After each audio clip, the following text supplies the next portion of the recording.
معزز سامعین و ناظرین، السلام علیکم۔ کیا امام حسین علیہ السلام کا قتل عام مسلمانوں کے قتل کی مانند ہے؟ کیا قتل حسین کا اقدام براہ راست رسول اللہ صلی اللہ علیہ وسلم کو اذیت دینا نہیں ہے؟ شہادت حسین کی خبر پر حضور صلی اللہ علیہ وسلم کا اظہار درد و غم۔ قتل حسین میں یزید کا کیا کردار تھا؟ عہد یزید دین و ملت کے لیے باعث شر و فساد تھا یا نہیں؟ شہادت امام حسین علیہ السلام پر یزید کا اظہار مسرت۔ یزید کے حکم سے مسجد نبوی، مدینہ طیبہ اور کعبۃ اللہ کی بے حرمتی۔ جی ہاں، ان سوالات اور کے جوابات آج کی ویڈیو میں مکمل دیکھیں اور سنیں تاکہ حقائق سے آگاہ ہو سکیں۔ معزز سامعین، بدقسمتی ہے کہ حقائق سے لا علمی کی بنا پر بعض لوگ امام علی مقام سیدنا امام حسین علیہ السلام کی شہادت کے بارے میں شکوک و شبہات پیدا کرنے کی کوشش کرتے ہیں۔ یزید کی بجائے صرف ابن زیاد کو ذمہ دار قرار دیتے ہیں۔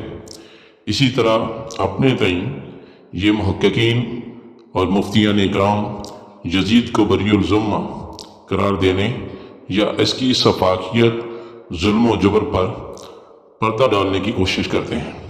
اس تشکیک و ابہام کی وجہ سے عوام الناس مخمصے کا شکار ہو کر سوچنا شروع کر دیتے ہیں کہ آخر اس المناک سانحے اور نواسہ رسول جگر گوشہ بطول کی شہادت کا اصل ذمہ دار کس کو ٹھہرایا جائے۔ معزز سامعین، ہر دور کا ایک فتنہ ہوتا ہے اور اہل حق ہر دور میں اس فتنے کی سرکوبی کے لیے جملہ وسائل اور توانائیاں بروئے کار لانے میں ایک لمحہ کا پس پوش گوارا نہیں کرتے۔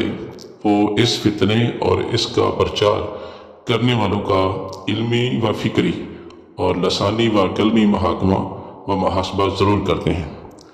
خارجی اور ناسبی ذہنیت کے لوگ ہیں جو امام علی مقام کی ذات اقدس اور اہل بیت اطہار کے ساتھ محبت و مودت کو کم کرنے کے لیے طرح طرح کے فکری و اعتقادی اور تاریخی و نظریاتی مغالطے پیدا کرتے ہیں۔ تشکیک پر مبنی ابحاث کی روایات ڈالتے ہیں۔ انہی شکوک و شبہات کے ازالے کے لیے یہ مختصر سی ویڈیو آپ لوگوں کے لیے ہے تاکہ ان کے فتنہ سے بچا جا سکے۔ معزز سامعین، سورہ احزاب میں ہے، بے شک جو لوگ اللہ اور اس کے رسول صلی اللہ علیہ وسلم کو اذیت دیتے ہیں، اللہ ان پر دنیا و آخرت میں لعنت بھیجتا ہے اور اس کے لیے ذلت انگیز عذاب تیار کر رکھا ہے۔ یہ امر غور طلب ہے کہ اللہ تعالیٰ کو براہ راست اذیت پہنچانا ممکن نہیں۔ اللہ رب العزت کی ذات اقدس اس ایسے احساسات سے پاک ہے۔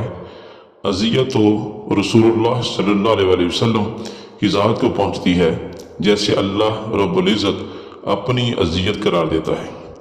جسے رسول صلی اللہ علیہ وسلم کی اطاعت اللہ کی اطاعت ہے، رسول سے محبت ہی اللہ کی محبت ہے، رسول کی حرمت اللہ کی حرمت ہے اور رسول کی نافرمانی اللہ تعالیٰ کی نافرمانی ہے۔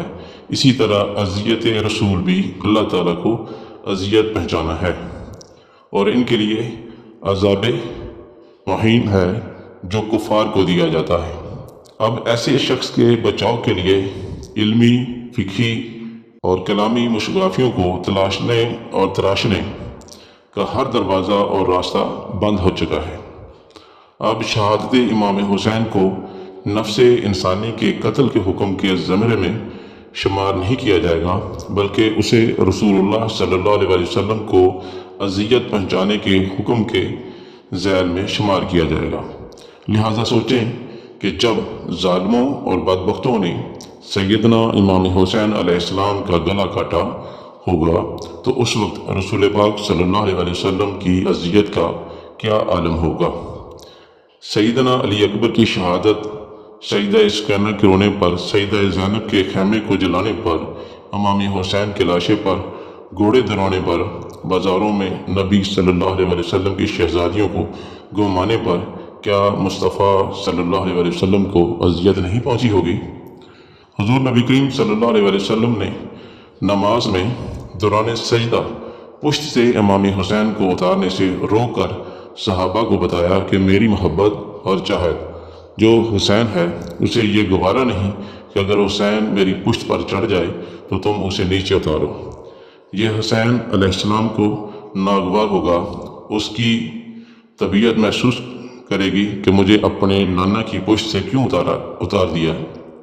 امام حسین کے محسوسات و جذبات کی اتنی اذیت بھی حضور صلی اللہ علیہ وسلم کو گوارا نہیں، اور ادھر کربلا کا پورا واقعہ سن کر، پڑھ کر، بیان کر کے کوئی شکی القلب اسے نفس انسانی کے قتل کے برابر قرار دے اور کہے امام حسین کو حالت سجدہ میں قتل کرنا فسق ہے، کفر نہیں، یہ کھلم کھلا حکم الہی کی نفی ہے، جبکہ اللہ تعالیٰ تو واضح الفاظ میں وعید سناتا ہے کہ جو رسول کو اذیت دیتے ہیں ان پر اللہ تعالیٰ کی طرف سے دنیا اور آخرت میں لعنت ہے، ان کے لیے عذاب مہین یعنی ذلت انگیز عذاب تیار ہے۔ اور ایک حدیث مبارکہ کے مطابق امام حسین سے محبت براہ راست رسول اکرم صلی اللہ علیہ وسلم سے محبت ہے، اور امام حسین سے عداوت بلا واسطہ حضور نبی کریم صلی اللہ علیہ وسلم سے عداوت ہے۔ جو دشمن رسول ہے اسی کا دائمی ٹھکانہ دوزخ ہے۔ نبی پاک حضرت عائشہ صدیقہ رضی اللہ تعالیٰ عنہ کے گھر سے نکلے اور سیدہ فاطمہ کے گھر کے قریب سے گزرے تو سیدنا امام حسین علیہ السلام کو روتے ہوئے سنا۔ آپ صلی اللہ علیہ وسلم نے فرمایا، اے فاطمہ، کیا تو نہیں جانتی کہ اس کا رونا مجھے تکلیف دیتا ہے؟ جب حضور اکرم صلی اللہ علیہ وسلم امام علی مقام علیہ السلام کا رونا برداشت نہیں کر سکتے تو کربلا میں ان کی تکلیف کیسے برداشت کی ہوگی؟ کربلا میں اہل بیت اعظام پر روا رکھے جانے والے مظالم، امام علی مقام کی شہادت کے بعد ان کے جسد اطہر اور دیگر شہدائے کربلا کی نعشوں کی بے حرمتی، گلشن نبوت کی کلیوں، امام علی مقام کی بہنوں اور بیٹیوں کو اذیت پہنچانے کا کبیح ترین عمل کربلا سے کوفہ میں ابن زیاد کے دربار تک انہیں جس طرح تیغوں کے سائے میں صفاقی سے پہنچایا گیا اور دربار میں امام علی مقام کے فرق اقدس اور چہرہ مبارک کی جس طرح بے حرمتی کی گئی، اور پھر کوفہ سے دمشق تک ہولناک سفر کے دوران انہیں جن مصائب و علام سے دوچار کیا گیا، اور انتہائی ستم تو یہ کہ دمشق کے دربار میں تخت کبر و نخوت پر بیٹھ کر یزید پلید نے جس طرح امام علی مقام کے فرق اقدس اور روئے مبارک کو مخاطب کر کے فخریہ اشعار پڑھے اور خواتین اہل بیت اطہار کو نازیبہ الفاظ سے اذیت پہنچائی، ان میں سے کوئی ایک عملی ایسا ہے کہ عقل سلیم اور قلب مریب رکھنے والا کوئی مسلمان اسے قتل حسین سے بریت کا پروانہ دے سکے، سوائے ان چند شکی اور قلب بدبختوں کے جو امت کے ایمان و ایقان کو سبوتاز کر کے دشمنان اسلام کے ایجنڈے کو آگے بڑھا رہے ہیں۔ ارے شہادت حسین علیہ السلام کی خبر پر حضور صلی اللہ علیہ وسلم کا اظہار درد و غم حضرت ام سلمہ کی روایت والا یاد ہے کہ نہیں؟ امام حسین علیہ السلام اور عطرت رسول کی شہادت کا واقعہ کتنا اندوہناک، دل دوز اور جگر خراش ہے کہ جب حضور نبی کریم صلی اللہ علیہ وسلم نے اس کی اطلاع دی تو آپ کی چشمان مقدس پرنم تھیں۔ جب کربلا میں اپنے پیاروں کے خون ایک شیشی میں بند کر رہے تھے، وہ لمحات اذیت ناک ہیں کہ نہیں؟ ائمہ کرام نے بیان کیا کہ امام حسین اور اہل بیت اطہار کے قتل کے مرتکب ہو کر یزید کو اس فعل کی وجہ سے کافر ہو گیا تھا۔ پڑھیے قاضی ثناء اللہ پانی پتی کی تفسیر سورہ ابراہیم میں جو ظالم بدبخت لعین یزید پلید نے اشعار پڑھے تھے وہ کافی نہیں ہے اس کے کفر کے لیے۔ اذیت رسول اور اہانت رسول کی ارتکاب سے یزید کافر قرار پایا، لیکن آج کئی ان کے دفاع کے لیے نظر آئیں گے، یقیناً وہ دفاع والے آخرت میں یزید کے ساتھ ہی ہوں گے۔ جو لوگ عطرت رسول کو قتل کر دیں، حضور کی جان کی اذیت پہنچائیں اور آپ کی روح پاک کو تڑپائیں۔ اللہ کب ان کی توبہ کو توفیق دیتا ہے۔ یزید نے اپنے 3 سالہ دور اقتدار میں پہلے سال امام حسین اور آقا علیہ السلام کی عزت پاک کو شہید کیا، عطرت پاک کو شہید کیا۔ دوسرے سال مدینہ منورہ کی تخت و تاراج کیا۔ اس کے بھیجے ہوئے درندہ صفت لشکریوں نے قتل و غارت کا بازار گرم کیا۔ مدینہ منورہ کے 10,000 نہتے معصوم اور معظم و مکرم مکینوں کا قتل کیا۔ عفت مآب خواتین کی عصمت دری کی، ان کی عزتوں کے ساتھ کھیلا گیا۔ ان امور کے لیے یزید نے حرم شریف پر یہ سب کچھ کرنے کی اجازت دی۔ تیسرے سال مکہ معظمہ پر حملہ کیا۔ حضرت عبداللہ بن زبیر کے ساتھ جنگ کی۔ 64 دن تک مکہ معظمہ اور کعبۃ اللہ کا محاصرہ کیا۔ منجبیکوں کے ذریعے کعبۃ اللہ پر سنگ باری کی، اس حد تک آگ برسائی کہ کعبہ کا غلاف جل گیا اور دیواریں منہدم کر دیں۔ اس دوران اس لعین بدبخت کی موت ہوئی اور توبہ کا موقع بھی نہ مل سکا۔ حدیث پاک ہے، بے شک میری امت کی بربادی قریش کے لونڈوں کے ہاتھوں ہوگی۔ حضرت ابو ہریرہ مدینہ منورہ کے بازاروں میں چلتے ہوئے دعا کرتے تھے کہ اللہ میں سن 60 ہجری کا زمانہ نہ پا سکوں، نہ ہی لونڈوں کی حکومت کا زمانہ پاؤں۔ چنانچہ اللہ نے ان کی دعا قبول فرمائی، وہ سن 60 ہجری سے قبل وفات پا گئے۔ امام طبری المعجم الکبیر میں بیان کیا ہے، ایک طویل روایت ہے جس سے ثابت ہوتا ہے کہ حضرت عبداللہ بن عباس کا موقف ہے، یزید آل رسول کے قتل کا براہ راست ذمہ دار ہے۔ یزید نے ابن زیاد کو مراسلہ لکھ کر ایک کوڈ ورڈ کی زبان میں براہ راست قتل حسین کا حکم دیا تھا۔ امام سیوطی نے تاریخ الخلفاء میں لکھا ہے کہ یزید نے ابن زیاد کو خط لکھا کہ امام حسین سے جنگ کی جائے، چنانچہ اس نے عمل کیا اور امام حسین علیہ السلام کو شہید کر دیا۔ ابن الشہر نے الکامل فی التاریخ میں لکھا ہے کہ ابن زیاد نے مسافر بن شریح کے ساتھ برملا یہ اعتراف کیا تھا کہ اس نے یزید کے براہ راست حکم پر امام حسین کو قتل کیا ہے۔ تاریخ طبری میں ہے کہ یزید نے ولید بن عتبہ کو بھی مراسلہ کے ذریعے کوڈ ورڈ زبان میں قتل حسین کا حکم دیا تھا۔ عزیز سامعین، ابن حجر حتمی اور دیگر ائمہ نے یزید کے بیٹے معاویہ کا یہ قول بیان کیا ہے، یزید نے یعنی کہ میرے باپ نے، ان کا بیٹا کہتا ہے کہ یزید نے میرے باپ نے عطرت رسول کو قتل کیا، حرم مکہ و مدینہ کو مباح قرار دیا اور کعبۃ اللہ کو اجاڑ دیا۔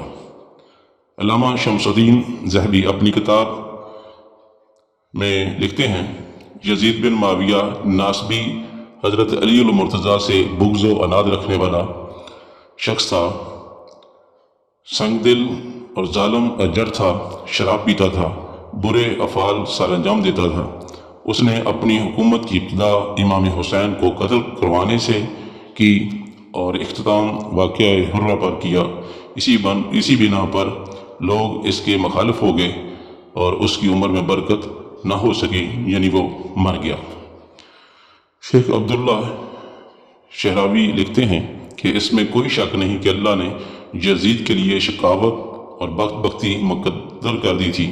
اس نے اہل بیت کو اذیت پہنچائی، امام حسین کو قتل کرنے کے لیے لشکر بھیجا، اس نے امام حسین کو شہید کیا اور آپ کی بیوی بچوں کو قیدی بنایا، حالانکہ یہ نفوس قدسیہ اس وقت روئے زمین پر اللہ تعالیٰ کے نزدیک معزز ترین تھے۔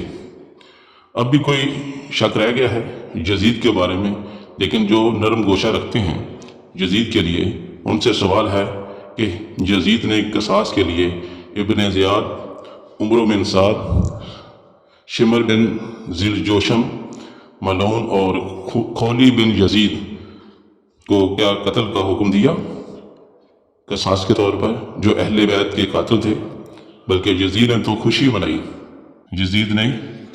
خوشی منائی، امام حسین کے سر انور کو سامنے رکھ کر فخری انداز میں اشعار پڑے، پھر آپ کے رخسار دندان مبارک پر چھڑی مار کر کہنے لگا، کاش میرے بدر والے آبا و اجداد یہ چیخ و پکار دیکھتے اور اس موقع پر خوشی سے پھول نہ سماتے۔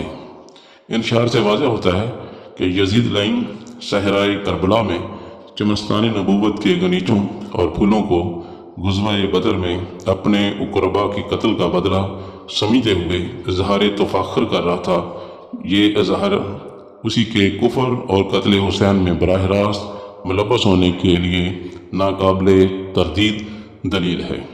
معزز سامعین، مجھے اجازت دیجیے، جلد اگلی ویڈیو میں پھر ملتے ہیں۔ اگر ویڈیو اچھی لگی تو لائک کر دیں اور کمنٹ سیکشن میں اپنی رائے کا اظہار ضرور کیجیے۔ السلام علیکم۔ من از ریش خشک و زردم خودم را بی تو گم کردم.